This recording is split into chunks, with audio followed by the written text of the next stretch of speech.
What is going on, everybody? It is the Money Match Gaming Podcast. I am part of your co-host team, The Infinite, aka Lance, aka the CEO of Money Match Gaming. I'm part of your team. My other co-host, my other guy, the guy sitting next to me, it's the good old Dan Estrata, my friend, and we're gonna get it right today. Bang! Bam, son! Congratulations, we just did it. It just happened. Dan, we did. Take it away.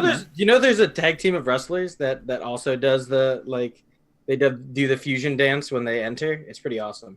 Like the full fusion dance? No, they just do like the finger touch thing. No, yeah. That's what originally why I was doing it. It wasn't actually to do the fusion thing. I just knew you were into wrestling, and then it just turned into the fusion thing, and I was like, all right, well, we'll ride with it, because I did the whole, there was the two brothers, like one wore red pants, one wore blue pants. It was way back in the WWF days. Oh no, these are current guys. Well, I'm just saying that's who I remember it from. There was some of those. Talking about the Hardy Boys. The Hardy Boys, yeah. I remember the Hardy Boys doing it, and so I was like, yeah, just doing a little of that, and then I was like, oh, he'll pick up on it, and you're like, nah, fusion, bruh, fusion. Well, yeah, I thought it was a fusion dance thing, but yeah, no, the wrestlers do it, but because of the fusion dance from DBZ though, which is pretty funny.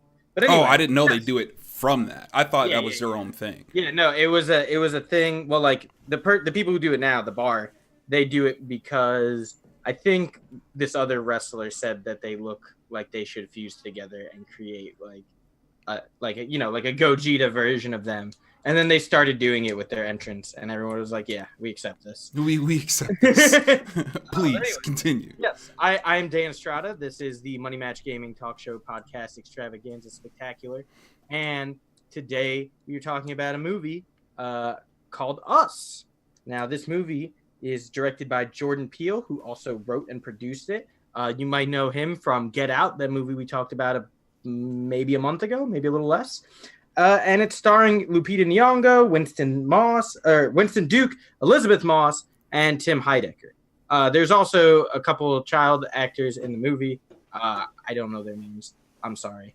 But, yeah, they were also in the movie. And I see that we already have some guests here who did not like the movie Us. They might have liked the movie Up. I'm not sure. But we'll talk about it. And Lance, why don't you give us a little bit of a description for this movie? Sure. So Us, accompanied by her husband, son, and daughter, Adelaide Wilson, returns to the beachfront home where she grew up as a child. Haunted by a traumatic experience from the past, Adelaide grows increasingly concerned that something bad is going to happen. Her worst fears soon became reality when her four masked strangers descended upon the house, forcing the Wilsons into a fight for survival. When the mask comes off, the family is horrified to learn that each attacker takes the appearance of one of them. And Jujubee, thank you for those. Thank you for the cheers. Bits. All right. I didn't know the terminology. I just saw cheers. So I was like, yeah, they cheering us on, baby. It's been a while. Jubes. So, yeah. Yeah, so I think this is you or me. I think I did thoughts for the last one. Okay. I think you start this time. Okay, so it's not a bad movie, although I'm gonna read verbatim what I wrote. I personally think that these kinds of conversations are necessary, although I think the overall concepts of the things I believe to be present in this movie need more clarity. Not to be as they just can't be as ambiguous as they are. In the end, from a design standpoint, if I were to give this movie a lot of leeway or forgiveness for being so ambiguous, the issues or leeway on the ideas that were presented, it somewhat helps to explain how complicated these issues are, but I don't think that helps move the conversation forward. This may just be the way I use arguments and growth and progress and society and things of that nature, but this movie comes off kind of takes these overall issues and it just kind of gets left in the dust in a sense. It doesn't have the wham bam that like Get Out did, and that sucks. Yeah, it's really ambiguous. It's really hard, like in a lot of senses it's kind of hard to pick up what he's putting down. Yeah. And I just like, I don't think that does justice. Starting conversations great. and that's cool, and it's definitely a step in the right direction. But I really don't like the sake, like, just conversation for the sake of conversation. I don't like that. Like when people were like, yeah, but we're starting the conversation. It's like, I just don't like that, because it's just like, oh yeah, we're just shooting the shit is what it sounds like to me. And if you're going to talk about really important social issues, that I think he touched on a lot of social issues, especially once you start to digest the movie, it just felt like it was super, super unfair to just broad stroke it. Because that's what it felt like. It felt like a broad stroke, and it's just like, I can't, like, it's just not good enough for me. And Jubes, man, hopefully work's doing good and great. And, career is definitely important. And, regardless, we're happy that you're able to join us when you can, Yeah. That's, I mean, obviously we didn't forget you. Jujubee! If you remember, because I do. But yeah, so my opinion on the movie, I'm not, all right, let me preface this by saying that I am not a horror fan, like, at all. They don't really do anything for me. This movie didn't really do a whole lot for me. Like, I think it's a good movie. I think it's very well crafted. I think there's a lot of goodness to this movie, and obviously the social commentary is very, very good and very well thought out. I think that it is a well designed, like everything. No, it wasn't scary, but like most horror, like there's never been a horror movie that I was like, that's spooky. Like, I just think it's like most now horror like comes down to like jump scares. It's like, oh, we played the same note all on the orchestra at the same time and turned the camera really quick and woo, you jump. But it wasn't like a scary or spooky or didn't make me like fear anything. It wasn't even like a psychological fear. But so from that aspect, you got to understand that I'm coming in that already I don't really like the genre it's in. This movie was still good, though. I still think there's a lot of good in this movie, and I don't think it was a poorly made movie or poorly designed movie by any means. It was just not a movie that I typically would take any interest in. And really the only reason I did is because I'm a big fan of Jordan Peele, loved Get Out, loved everything Jordan Peele's in, dating all the way back to like Mad TV. I think that dude is really smart and really funny. And I think he has a good way of crafting these kinds of stories, especially after Get Out. So I took a chance on it, but it wasn't by any means my favorite movie, but that's also just because I don't really like these types of movies to begin with. I'll rarely ever find a movie like this where I'm like, wow, that was awesome. It's normally like, that was a movie. It did. I spent 2 hours watching it. It happened. Right.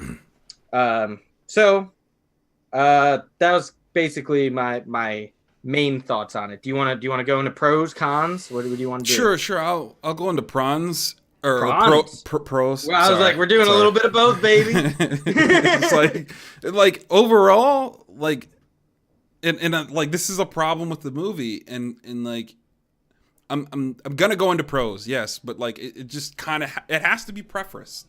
It can't just be said by itself. Like, you gave context before you went to the general, kind of your general thoughts and stuff. Like, it's not a movie meant to entertain you, and then it's not a movie that's supposed to be very clear.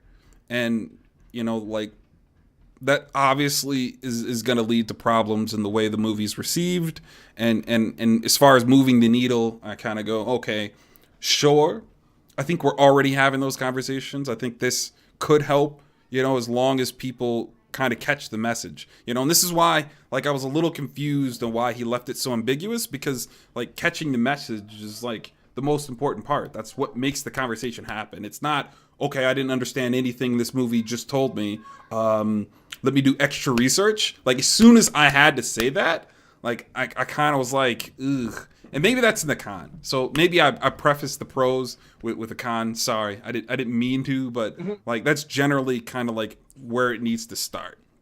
Outside of that, I think this movie brings up a lot of good ideas, and I think that's kind of all it does, is bring up good ideas. And I was gonna go step by step, through the ideas that I picked up in the movie, see if you saw them and whether or not you think it's good, and maybe some thoughts and feelings you have about those ideas. And I think that was the best way to approach this movie, because again, I don't think it's meant to entertain you.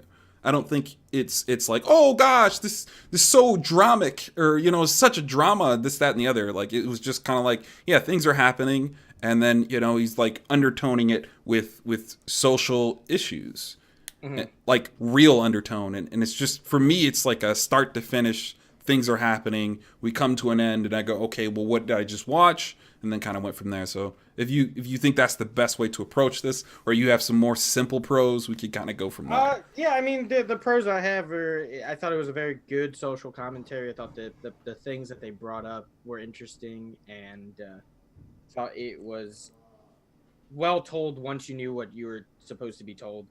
So I guess that's kind of a little bit of both, but I thought it was, like I said, it was a really well crafted movie. I thought the actors did a great job, especially because most of them had to play two parts, and those parts were extremely different.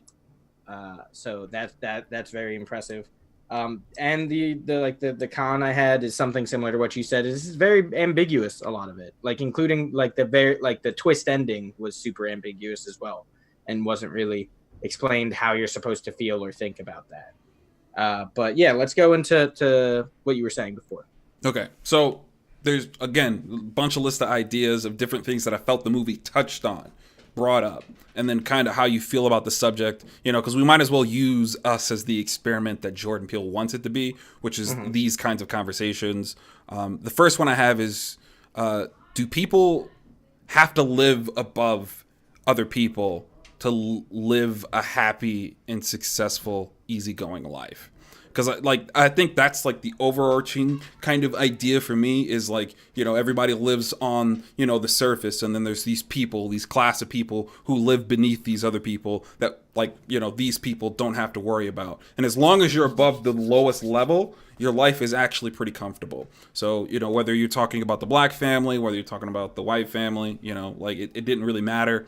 They didn't create any super, clarification on anything else that was going on in life. It was just, obviously there's this low tier of people, and then there's these mid to high tier people. Right. It's like a class system. Right. So it's like, do I think a classy system needs to exist? No. But do I think it always will? Yeah, of course. Because there's people who desire that kind of power and that kind of infrastructure. Usually the people at the top would prefer it to stay the way they are, because that way they don't have to associate with the people below them. I think it's crappy. I think it's terrible. And I think it's a shitty way of looking at it, for sure. But I definitely think that there are people that believe that 100% there should be this separate class system. I don't agree with it. I don't think that it's necessary. And I think it's ridiculous to treat somebody, or a race of people, or a type of people, or just people in general, like, because they are from a different upbringing than you. But that being said, the class systems do exist in real world. And if you have a lower upbringing, your experiences are going to be very different from someone with a middle or a high upbringing, something like that. Like if you come from a low income, low class family, you're struggling. Like it's hard for the family to make ends meet. You're not always getting these nice, extravagant Christmases and birthdays that some people from the middle and higher class get. Like, I would say I'm very thankful and blessed that I was born into a family that was like middle to higher class, because I've had a lot of, I've been spoiled to a sense where I like the things I have and the things I've done and the thing, that kind of aspect. But it is a very different life depending on where you grow up, with who you grow up, like what your family setting is. So it's a really tough question. Whereas I wish there wasn't a class system, but there's almost never going to be a point where there isn't. Right. Well, me personally, I don't necessarily. I think, like you said, that there'll always be a class system, because there's always work that's requires more of you than the lowest tier. I just think, in general, like, what I would want to see is the people at the bottom be able to escape when they want to. And then on top of that, for the people who are at the very bottom, for them to still be able to live a dignified life. And like, I think that's really where the debate comes from for me when it comes to this subject, is what's a dignified life? You know, like I would like to see everybody be able to travel, even if it's within their own country. You know, like and this is obviously going to change depending on where you are, because the United States is pretty big.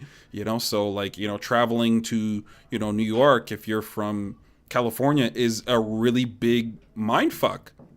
Like, and you could go down south if you're from the north, you know, and you like West Coast, East Coast. Like, there are some huge differences in people, the way they think, the way they operate, the way they like to meld in life. There's plenty of people who've never met a black person before, you know, and I think that, if possible, should be able to change, and we should be able to kind of move around more fluidly, at least within our own country, you know, to where it's like, it's not, okay, I missed a day of work, now my life's fucked. Like, if we could escape that, then I think we'll reach some kind of harmony that I would actually be okay with. At the time, you know, just watching people go bankrupt from, you know, medical bills, not being able to take care of their sick kids, you know, not being able to take care of their own health, you know, not having access to like many of the things that people need to just live, survive. Yeah. Look at Flint, for example, dude. They've had no clean water for years now. Years. Right, you know, and it's like, you know, we have this conversation, and, you know, like there's just like no help. We have all these disasters going on, these natural disasters, and people just can't make it happen. And everybody's always like, well, you got to take care of yourself. And it's like, sometimes you can't. Sometimes you actually do have to lean on help. Right, yeah, like Puerto Rico, you know, and it's like these things, they keep getting more serious. There's flooding in the middle America, you know. And like, that's a real big issue. It's costing them billions of dollars. And, you know, there's people not talking about not giving them money and stuff like that. It's just like, at some point, you know, we kind of have to come together on these things, because it's not a solo thing, because we don't want super mass migration. And obviously we like, it's just not good. Yeah. Well, and also, you know, that's a big part of this as well, is that, or about us in general, is that it is about America, and that the problem sometimes is just you're like, we're the problem. Like, everybody is the problem, because we have our own certain mindsets and our own certain ideals. And sometimes it's hard for people to open those mindsets and ideals up to everybody else. And that's why some of these class-based issues exist, because people look out for themselves more than they look out for the people around them and stuff like that, you know? And then most of the time, because I think most people are decent individuals, even if they are greedy and so on and so forth. Like, I think like a lot of those people just live in vacuums, and that just kind of what keeps them from growing. Because, you know, I'm black. If you guys don't know, like, yeah, that's my life. That's my life. And you know, like,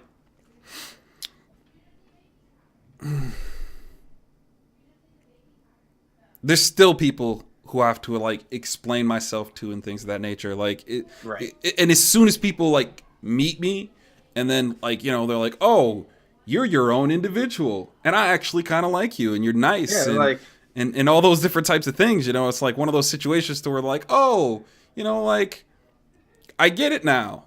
You're not so bad, and you guys aren't all like the same thing. And thank you, brother, for that. I appreciate it. As his name's King Mulatto, and obviously looking a lot like me, but it is cool. It's like, it's cool, but like, you know, and so it's like, there's that, you know, we just need to come together. We really, like, I don't like preaching the diversity message, because like, I don't think it's okay for us to just coexist in the same space. Like, we actually have to become friends. Like, you need real friends that you can invite into your space and your home, and have a better understanding of where somebody else is coming from. So the whole checking boxes type of thing that like these kinds of conversations might end up in isn't what I'm shooting for. I'm looking for more of an integrated, you know, culture that has varying levels of personality per se, you know, if that makes sense. No, I mean, I get you completely. Like, it's, in this day and age, it's ridiculous that like things of that nature should even still happen, you know, like that people have to be like, oh, we had to make sure you were one of the good ones first. Like, what does that even mean? Why would you even say something like that? You know, like, we're just all people. We're just trying to live life. We have similar interests. That was why we're hanging out. Like, why does it matter who's what? And I think that shit is ridiculous that it even still exists, but it is something that exists, and that's why I'm happy that there's someone like Jordan Peele who's willing to talk about it, you know, even if it is as ambiguous as this movie might be, because this movie doesn't tell you any of that. This movie doesn't really tell you anything. It's a simple horror movie where the people, like the family, is and pretty much everyone in the world are terrorized by these people that look exactly like them. And that's, on the surface, that's what it is. It's when you dig more into the story and what everything is happening that you realize that it's a broader message on a social commentary. And even like when you go to the twist at the end where it's like, Addie was the fake Addie, or was the shadow Addie all along, right? That shows you that all you need to do to coexist with these people is to just treat them like regular people. No one knew she was a fake until the very end when it was revealed that she was a fake and the real one was down there the whole time. It's just that's I think what the main message is from the whole movie, is to just treat everybody like people, and there won't be this crazy difference in classes, you know? Like there still will be financially, and people will be more comfortable than others. That's always going to happen. But you won't see people treating others because they're, you know, in a different class or of a different race or something of that nature. You won't see people treating them as like terribly if you just took a minute to listen and just see that they're just like us.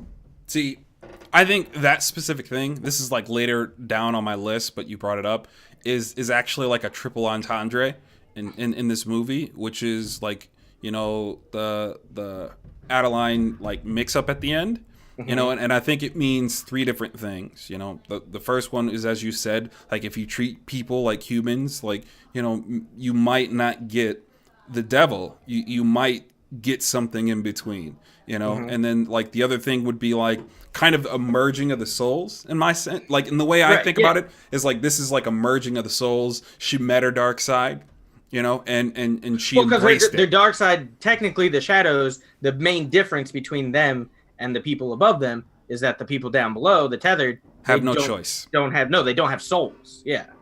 They don't have souls at all. That's the one thing that they're missing. Right. You know, and then like partly like I kind of took it as like they didn't have any choices. You know, everything was decided for them. That too, because they were, you know, when they were tethered.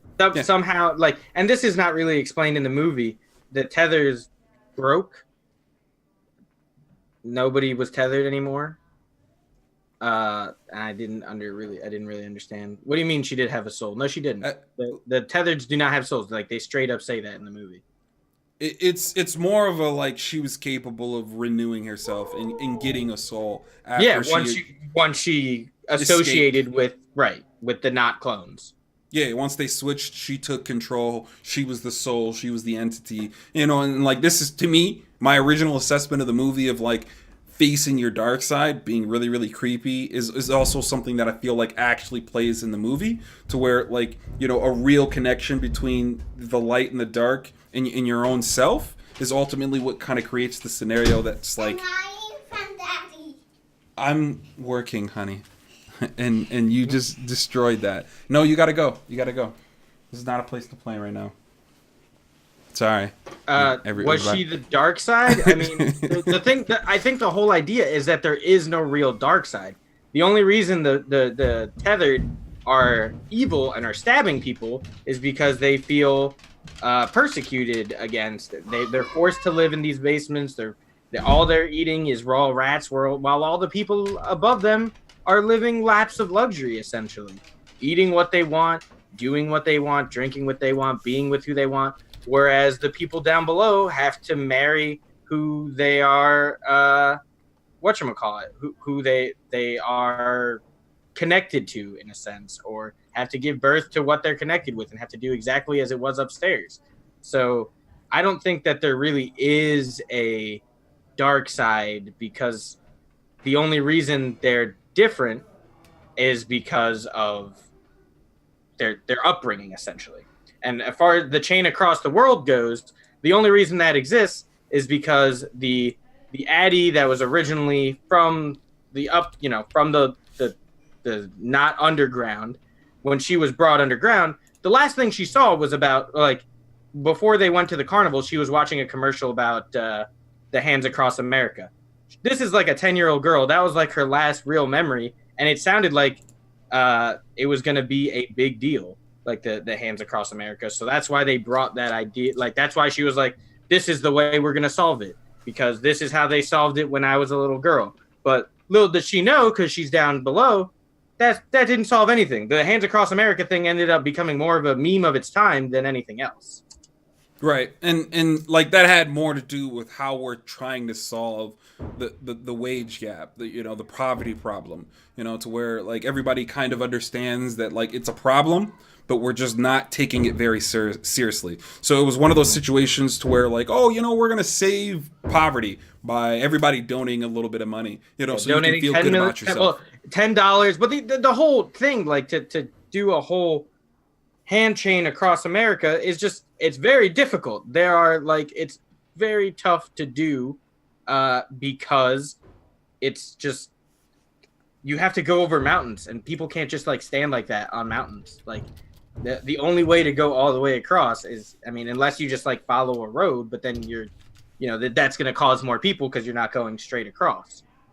The tethered were able to do it because they've got apparently like superhuman abilities or are really fast or all sorts of things. They're slightly different. So I'm not really too sure how they were able to do it themselves. You mentioned the 11/11 thing. There's a couple things about that. 11/11 is a big imagery in the movie because 11 and 11, they look the same. They're all, they're like it's symmetry. It's all, the movie's all like a lot about symmetry with the down below and the up top. They're both symmetrical with each other. That's where the 11/11. The actual Bible verse actually does. I have it pulled up. Oh, you have it pulled up? Go ahead. It says, "Therefore thus saith the Lord, Behold, I will bring evil upon them, which they shall not be able to escape. And through they shall cry unto me, I will not hearken unto them. Or the evil is pointless suffering the tethered have to endure for the sake of humanity." So, like, again, this also has multiple meanings. And again, this is what we originally said at the movie. There's too much ambiguous stuff. It's really, really hard to link things. So when I was listening to the guy explain the movie, it has something to do about like Armageddon in the end and stuff like that. But it also has something to do with like, like the poor, the disenfranchised and stuff. And, this happens all the time. People get disenfranchised, they pay like the rich stay rich, the poor stay poor. And then you find yourself in these situations to where the poor go, hey, I'm actually done. I'm done. I quit, and if we have to take over for us to live dignified lives, guess what we're going to do? Yeah, there's usually more poor than there are rich. Right. So that's why the really rich are called the 1%. Right. So it's like one of those situations to where it's like the world will correct itself. It'll make it right, and they'll cry up to me like, God, why me?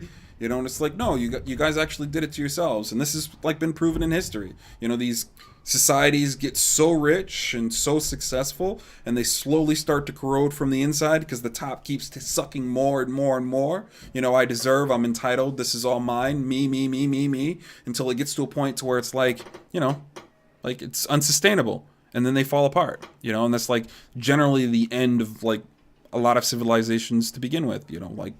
The great Roman Empire and things of that nature. This is just one of those things that just plays itself out. And it's like we this is obviously a huge lesson that we have to learn. We have to take care of our poor. It's obvious. And it's like that's the only way to keep people from getting angry and blowing things up and stabbing and killing and shooting each other. And like we just have to take care of our poor. We have to take care of our disenfranchised individuals. And I think that's all it's playing to, is that simple thing. And then like just to finish it off, like the third thing that like I think that situation is like unless people meet with their dark side, they typically aren't capable of surviving those types of situations. So I think it was very kind of an interesting choice that they were the only family that survived from our POV, because that was the only family that actually engaged with their dark side. Everybody else remained naive until their death, and they were the only ones that knew of the dark side, and mainly because of Adelaide. Obviously she is the dark side, so she was always expecting this uprising to kind of come because she knew where she came from. She knew what it meant to be poor, and she made the climb out of hell. She made the climb out of evil, and it's just kind of it's a roll of the dice, and it's like that simple scene of the dark side and the light side switching means just so many different things, because like it begs the question that I asked the first time, like, do people have to suffer for other people to live well? Like, is that really the dynamic that we have to live life by? And does that mean we're destined to kill ourselves if that happens to be what's the actual answer to that question? If it's true, people, we have to do it on the backs of others, then, I guess our eventual downfall. Yeah. Like, I guess we're damned, and I truthfully, I think we very well might be. It seems like nobody's taking any initiative to change the way that it happens, like, and it's hard. It's not something that really one person can do for the most part. So I would like if there weren't disenfranchised people or places, especially within our own country. It's one thing to say, you got to look out for you first, but come on, look out for at least this country first, for the rest of the people in the country. But I don't know if we'll ever be to a point where that's not the case. It's a utopian society does not seem in our cards. I think we will sooner succumb to the elements than a utopian society.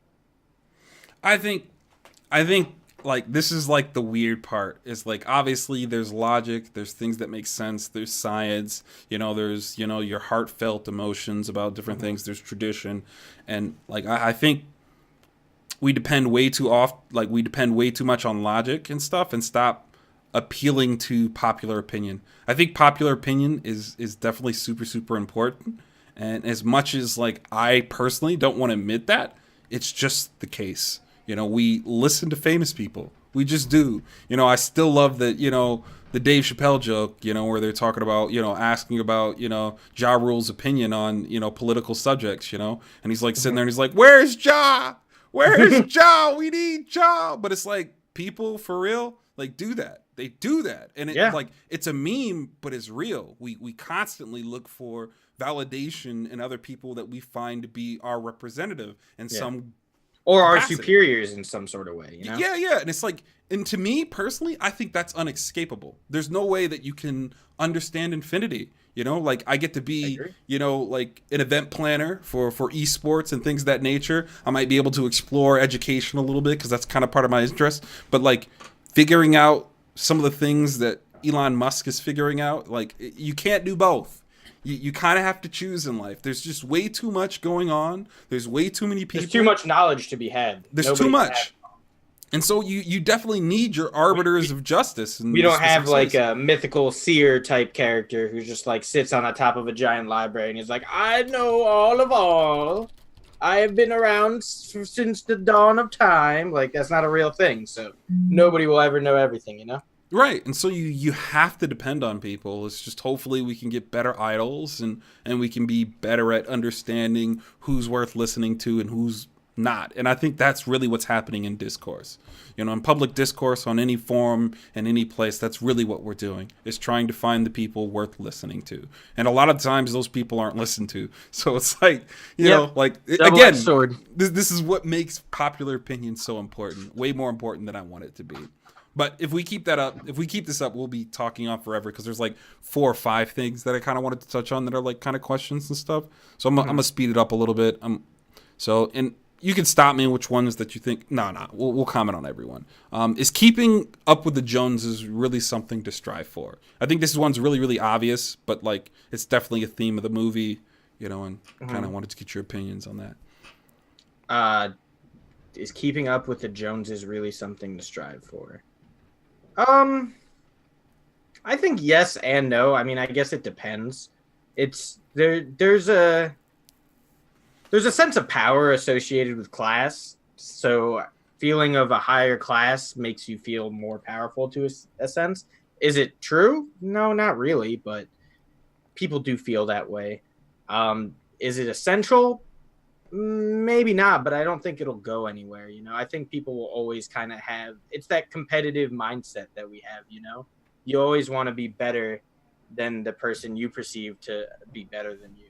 You want to strive to get better than that person or that group. So do I think it's essential? Do I do it myself? Am I always like, oh, he's got that, I need to get that? Like, no, not really, but I think it'll always happen. Does that make sense? Right. And this bleeds into it. It's the next thing. Are rich people really happy with their things? Some yes, some no. The really common misconception in the world is that once you become rich, all your problems go away. And that's not the case at all. It is not true. Anytime some rich person commits suicide, everyone's like, how could they have committed suicide? They're so rich. They're so famous. Like, that's not, just because you're rich and famous doesn't mean your life is all hunky-dory. Yeah, it's significantly easier. There's a lot of problems that you do not have to worry about. But that doesn't mean you can't be unstable. That doesn't mean you can't have emotional problems. That doesn't mean you can't get hurt. Like, you're not immune because you have this money. You just are able to deal with certain problems a little bit easier than Money those problems. who do not have that money. Right. Yeah, exactly. Money problems. But money is not emotion. It's Right. not your You mental still health. experience It's, every other problem in the world. it's not And, your relationships with other people. Like, those are all necessary things to survive. And anytime you find yourself in those situations, Yeah. your money might ease those problems to a degree. But Yeah, that's and not also the think solution. about the idea of not being able to like go out in town and just be regular, be like a normal person, like feeling like you aren't normal because anytime you do anything, people are going to judge you or say something or come up to you and talk to you. Maybe you had a terrible day and you just want to be alone, and people are like, "Hey, take this picture with me. Come on, look at this. Come on, smile for me." Like, Dance! yeah, dance, monkey, dance. Like, so yeah, I don't think.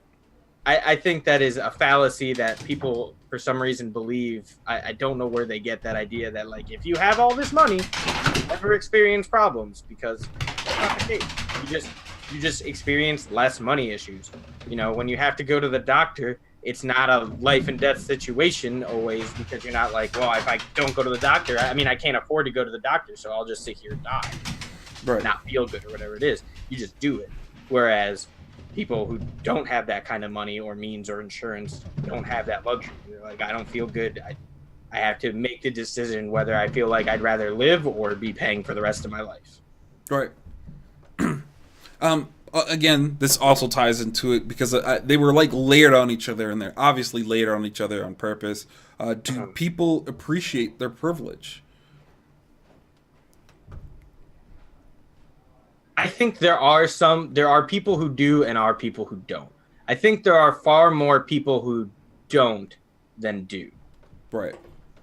But there are people who do, and those are the people that do good things in the community or give back or don't think about just themselves. Those are the people that appreciate that know what it's like from both ends of the spectrum and don't want people to feel like they're unheard or like not desired or anything like that. Those are the people I think that really do kind of take what they have and are really, really passionate about it. But then you have the people who are rich because they wanted to be rich, and now they can stunt on all these hoes. Like, that's just their life now. Like, I'm just stunting. I'm stunting, baby.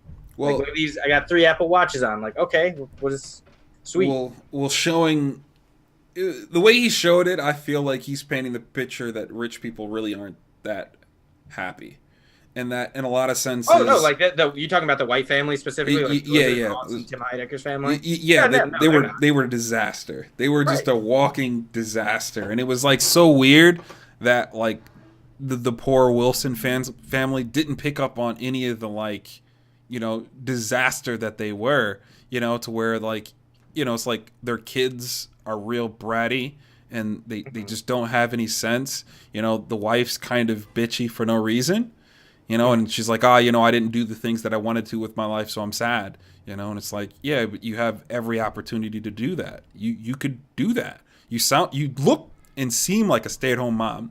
your kids are grown basically. You could do that. Like you could like, and I understand that you're attached to your looks and you feel like your looks kind of hold you back now that you're like a little bit older and you've gone through all these experiences, but like that shouldn't stop you from, taking advantage of, number one, your position where you are in life, and then, there's no real like we look at that situation, and if you're a reasonable individual, you look at her and go, hey, look, there's no reason. Like we never get to figure out what her dream actually is, but like at the end of the day, like we know she appreciates her beauty, and as well as she wanted to do something with it, which is cool. But like she definitely could have, there was really no reason. Buddy. Yeah, thanks for the follow, Mercy.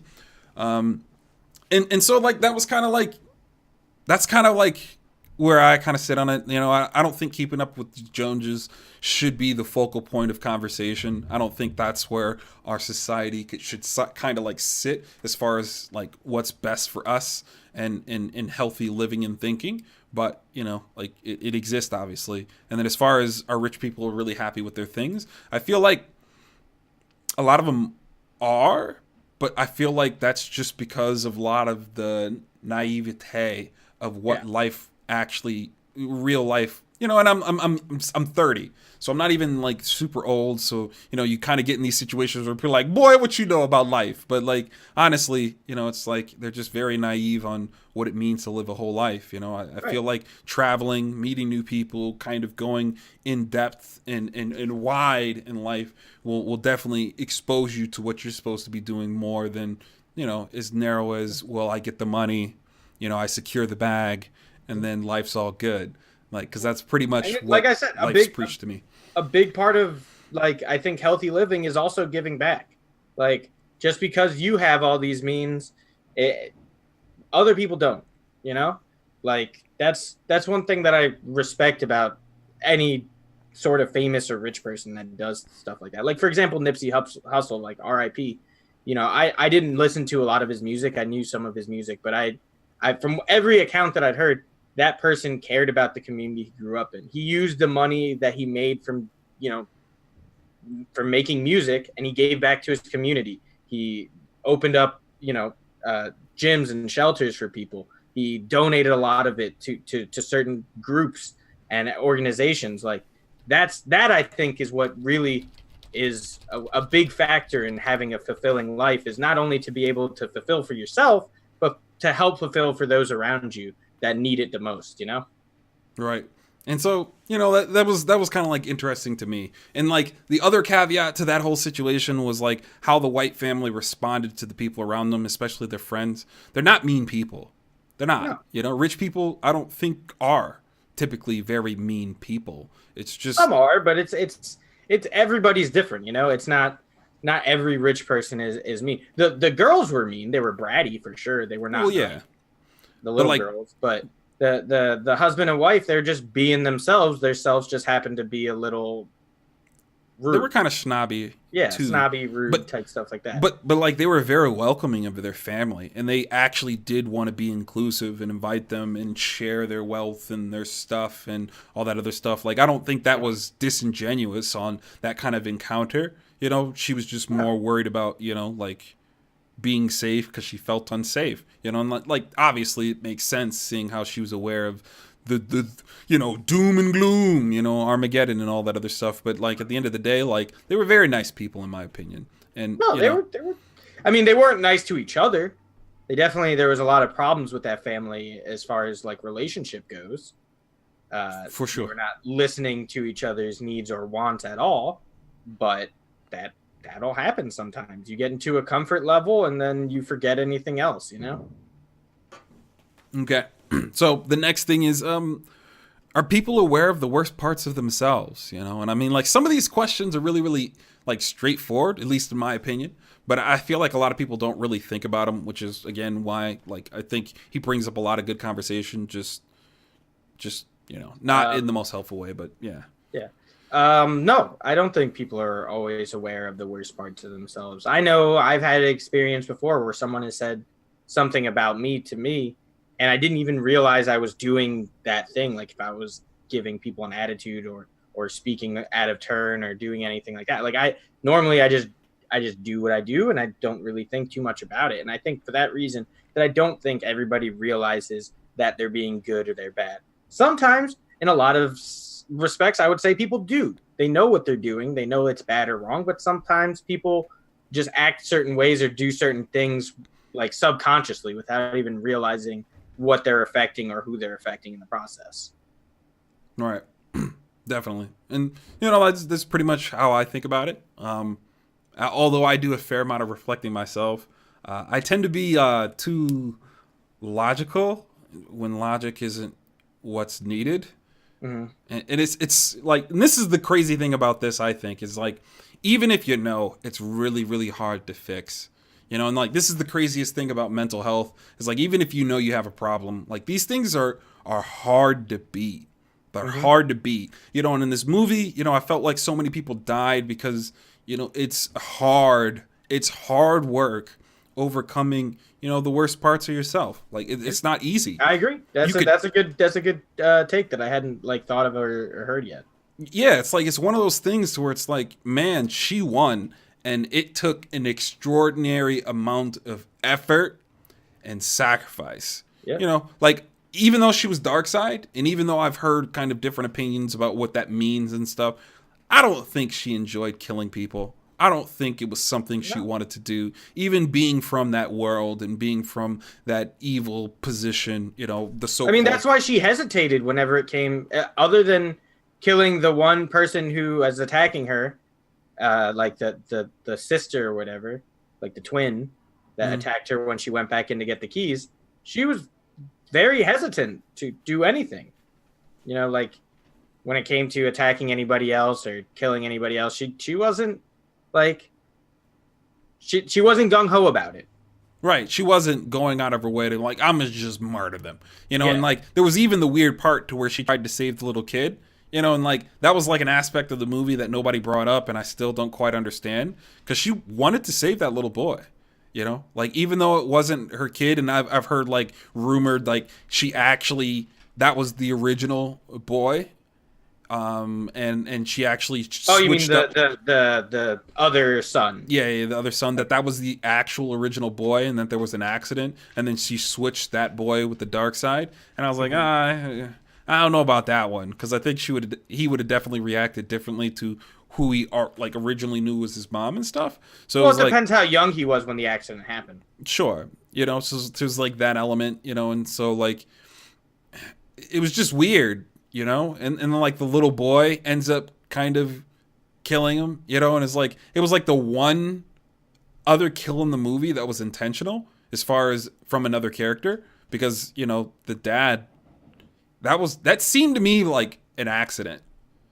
What, when he smacked the dude's head in the boat? Well, he smacked him, but that's not what killed him. No, the thing turning on. I think that was purposeful, but he also wasn't sure that they could die. That was the first time that he was like, this can happen. Okay, well, maybe that's too much of a reading, because they were like, that's the only way to get the boat to start running again every time was by hitting the thing. Right. So he thought by smacking his head against it, it would, activate the fan, which it did, and slice up the clone, which it did. Right. Well, then maybe that was too much of a reading. But I just thought it was interesting that was... What I thought was interesting about the way the little boy killed the other little boy was that they seemed to be the only people who were still tethered. That was kind of interesting, too. Yeah. Yeah. Yeah, I didn't understand all that. To a degree, but like I kind of started thinking that maybe it had something to do that was like attached to the sun, because they start making shadow references, and in all the other parts of the movie where people weren't tethered, it was dark, so the shadow's always there. So everywhere. Because at the beginning of the movie when they were tethered, and they were tethered in the dark too when they were in the closet. This is true. I'm just throwing theories out there. Like, I'm just disproving your theory. Like it broke at the very least, and who knows, man? That's probably like a little plot hole there, to be honest. Yeah, because it did make a lot of sense. But I think that's like horror movies, man. I think horror movies always kind of have that thing. Like, there's a lot of kind of plot holes with the how the tethers get broken, how they started, Why does the dance seem to break people out of the tether? But like, what is significant about the dance? Where did they get all these red suits and scissors? Like, I understand they have this underground tunnel thing that supposedly lasts the entire country, and a lot of people are living down there. But why are they only eating rabbits? Is there any other food? Do they have any means to cook? Like, there's a lot of things that don't quite make a whole lot of sense, but it's a movie, so sometimes you just kind of have to accept it for what it's worth at times. That's definitely one of those things. And then, like, the other one that I have here is, like, how often do the worst sides of people win over the better part of themselves? And, like, you know, we kind of touched on it already, and we kind of brought it up, but it's just, it kind of goes hand in hand to where it's like, I think it happens way more often than not. Yeah. I think the worst parts of people win more often than the better sides of people. You know, I've always experienced this. It's not that I experienced this. I've always thought that it takes an extraordinary person to outthink their tradition.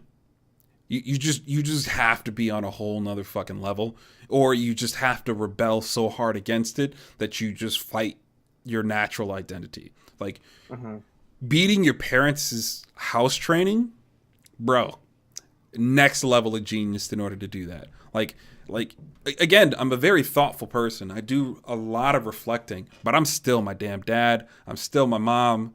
Like I can't, dude, it's like, to this day, I still pinpoint, oh, you know, this is where I get that. This is where I get this. And, you know, I hang out with my brother, you know, and people would be like, who know both of them, would be like, man, that's your dad, bro. Like in every sense of the word, you know, it's like, it's so hard to escape what you're used to. It's so hard to beat it that, you know, more often than not, I think people are going to lose to it. So if you grow up in an environment that, you know, like, and I might as well suck it into the other thing, which is what's more important, nature versus nurture, you know? And for me, I think it's an ugly, sloppy mix of both. Like, there is no true answer. Like, yes, it's genetics, but, like, you know, like, your environment plays such a strong role, and it goes back to, you know, the dark side versus the light side switching places. You know, the light side became dark, and the dark side became, like, semi-good. And maybe they weren't, like, full-on pure white and full-on pure black, and maybe they met somewhere close to the center after they met each other.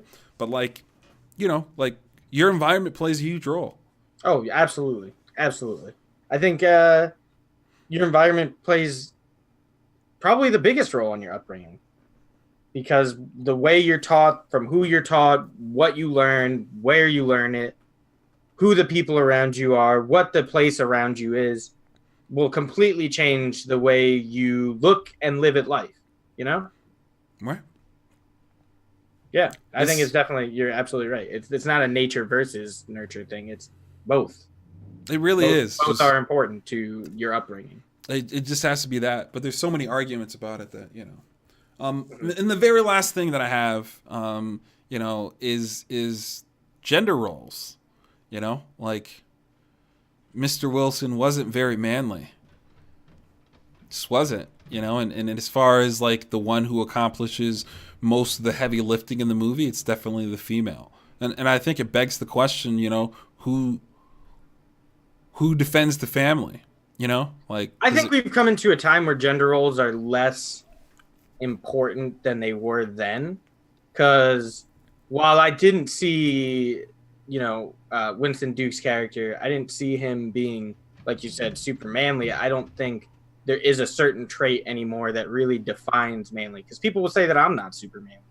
Maybe I'm not, but, like, I'm still a dude, like, whatever, I'm a guy, like, and I thought he was a good dad in that sense, so I thought he was manly enough to be a dad, but I don't think, like, the womanly manly thing is really something that still exists in this life we live.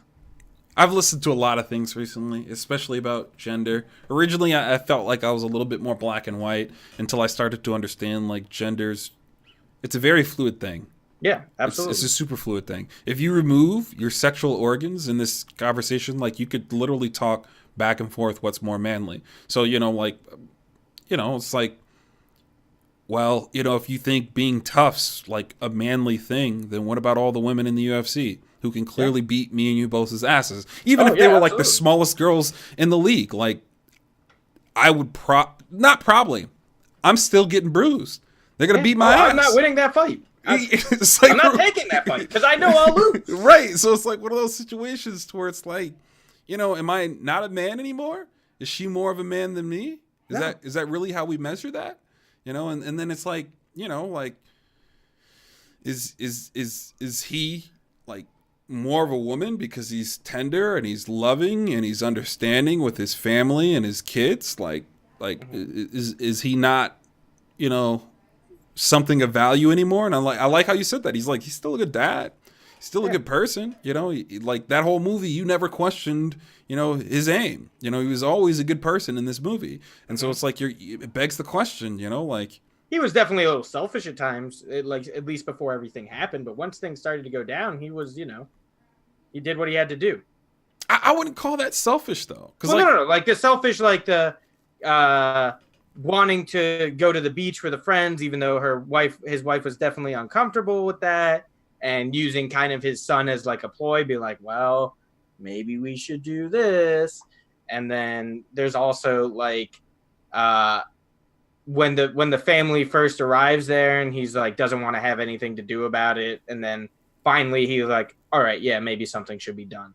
Like he gets it over time, but initially his feelings are a little one-sided selfish, but once he starts looking at everybody else in the picture, he understands more. And I think that's what makes him a good dad and a good character. I mean, if you go to a beach house and then if you go to a beach vacation in a beach house and then don't go to the beach, if it makes someone uncomfortable, then maybe don't go. Like first and foremost, let me just say this: I'm not a huge beach guy. Like I'll go to the beach, but I don't really like the beach. Even if I'm at a beach house, I probably won't go to the beach unless everybody else is going to the beach. I have no desire to do that. I don't like sand. Like as Anakin Skywalker would say, it's coarse, it's dry, it gets everywhere. I don't like it. I don't like it. Not a fan of sand. But it is what it is, I'll make the sacrifice at times. But if I was, with my family at a beach house and they wanted to go to the beach, I would go, but maybe not if I had a traumatic experience. Who knows? But yeah, I'm personally not a beach guy. I'll go to a beach house because I like houses. I have no problem with houses. Just don't like the beach part. I mean, there's plenty of things I ask, my wife to do. And I wouldn't call it selfish. I just think it's part of being in a relationship. She asked me to do a bunch of things I don't want to do. And I would never call her selfish for doing things that I don't want to do in those types of situations. I think it's just part of being a family. Well, what I'm saying, the selfish part is that he wasn't really listening to her reasons for not wanting to go. That's true. I can agree with that one. Yeah. That's fair. Like, I totally understand compromise. Compromise is, like you said, it's a big part about being in a relationship. Right. But the part is that, like, even though she was like, I don't want to go, I really don't like going, I don't like doing this at all. He's like, oh, but he wants to go, even though his son never made claims of wanting to go. Right. That's a little selfish. It's manipulative for sure. Just because he wanted to go and flex. Right. It's manipulative for sure. So, I mean, that's my list of pros. Those are all the questions that I had. And then the only con is just, like, the movie's just so blah-inducing. And it's not that the movie's blah. It's just, like, it's so up in the air that you can't grasp anything. And it's like, when the people who, analyze movies for a living have to do multiple takes to kind of make sense of what's happening and what the underlying, themes are. I think you've made the movie too loose. Even if you want it to kind of be its standalone art and you want people to make their own opinions, and to do that, you have to remove, hard guidelines for the movie. I still don't think that was that just wasn't worth it to me. Like, it just wasn't worth it.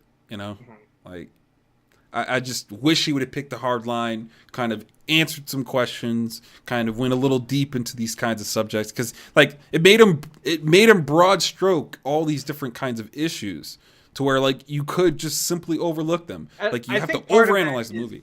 I think part of that is the horror movie in itself too. Like, just because horror movies themselves are very ambiguous at times and not really telling you the full story.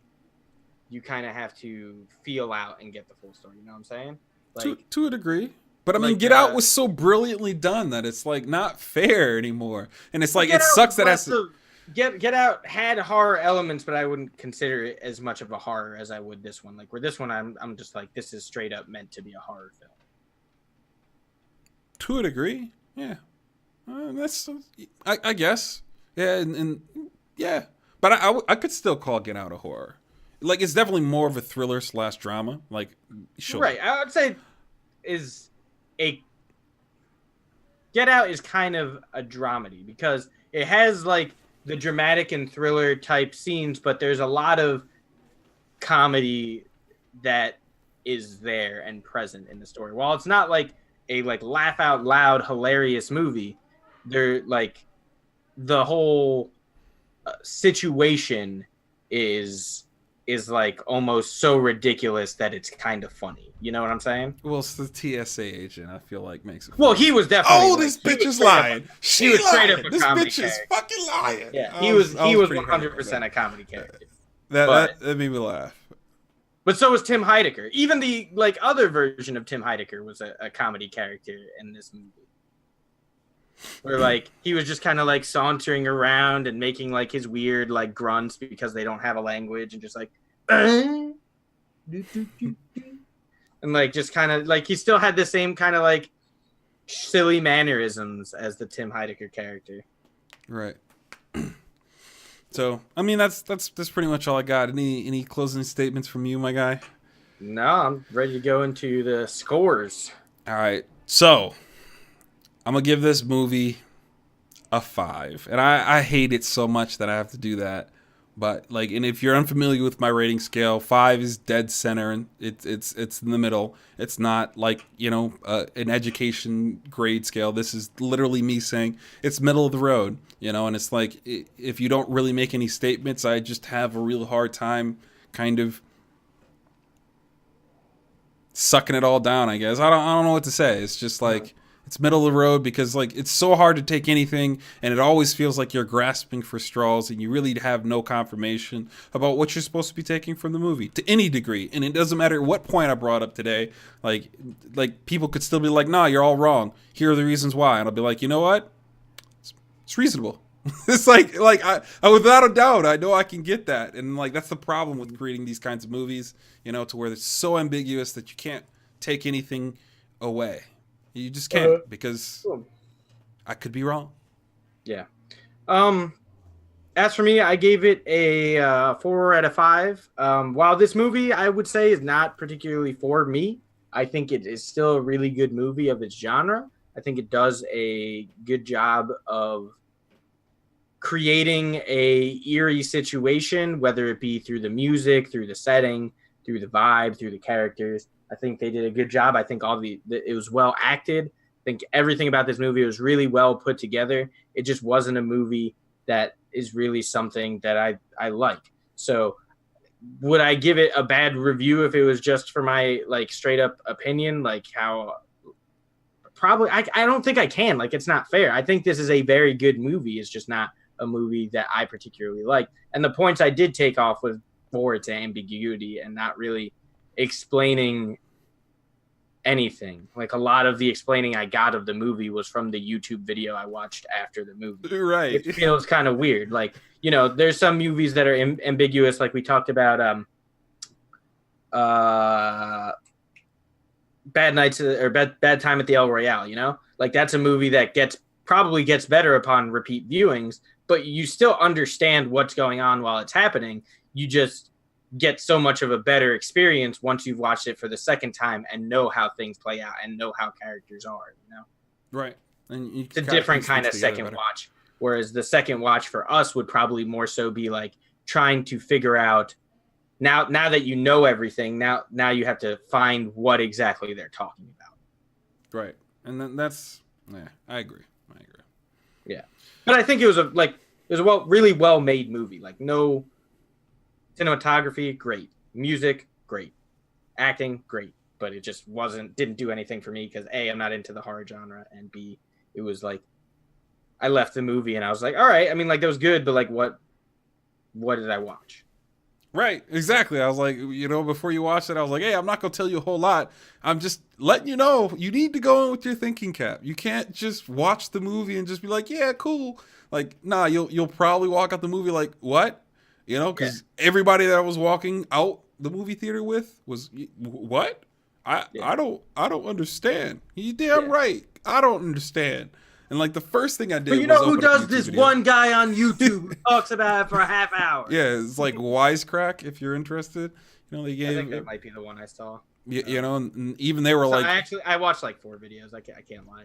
Yeah, and like even they were like, yeah. So we watched it a couple times, and this is what I think is happening. Right. To where it's like, he's like, and even then we're still disputing it. So it's like one of those things where it's like, yeah, about that. And thank you for those lemons, Smurf, as always. But that does it for us. He just wanted a hand to start grabbing my head. That's why he did it. He wanted some. Yeah, he wanted some. But that does it for us. We'll be taking off, guys. Thank you guys for listening. Hopefully you got some insight and heard some interesting conversation. I'm not sure what we'll be talking about next, but it'll happen. Goodbye, my guys.